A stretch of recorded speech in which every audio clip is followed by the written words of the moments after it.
In December 2019, the Chinese authorities notified the world that a virus was spreading through their communities. In the following months, it spread to other countries, with cases doubling within days. This virus is the severe acute respiratory syndrome-related coronavirus 2 that causes the disease called COVID-19 and that everyone simply calls coronavirus. What actually happens when it infects a human, and what should we all do?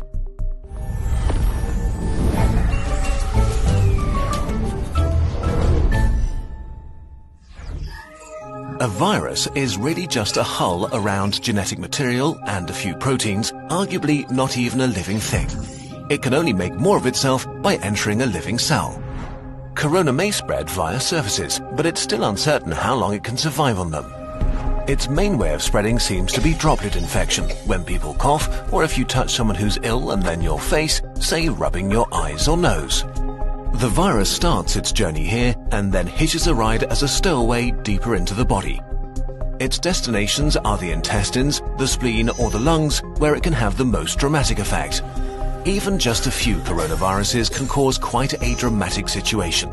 The lungs are lined with billions of epithelial cells. These are the border cells of your body, lining your organs and mucosa, waiting to be infected.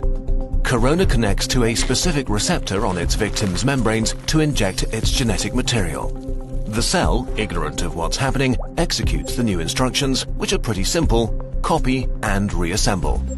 It fills up with more and more copies of the original virus until it reaches a critical point and receives one final order: self-destruct. The cell sort of melts away, releasing new corona particles, ready to attack more cells. The number of infected cells grows exponentially. After about 10 days, millions of body cells are infected and billions of viruses swarm the lungs. The virus has not caused too much damage yet, but Corona is now going to release a real beast on you, your own immune system. The immune system, while there to protect you, can actually be pretty dangerous to yourself and needs tight regulation. And as immune cells pour into the lungs to fight the virus, Corona infects some of them and creates confusion. Cells have neither ears nor eyes. They communicate mostly via tiny information proteins called cytokines. Nearly every important immune reaction is controlled by them. Corona causes infected immune cells to overreact and yell bloody murder.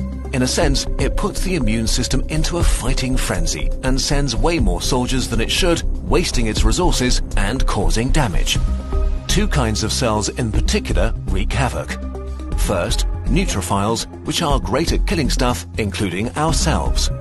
As they arrive in their thousands, they start pumping out enzymes that destroy as many friends as enemies. The other important type of cells that go into a frenzy are killer T cells, which usually order infected cells to commit controlled suicide. Confused as they are,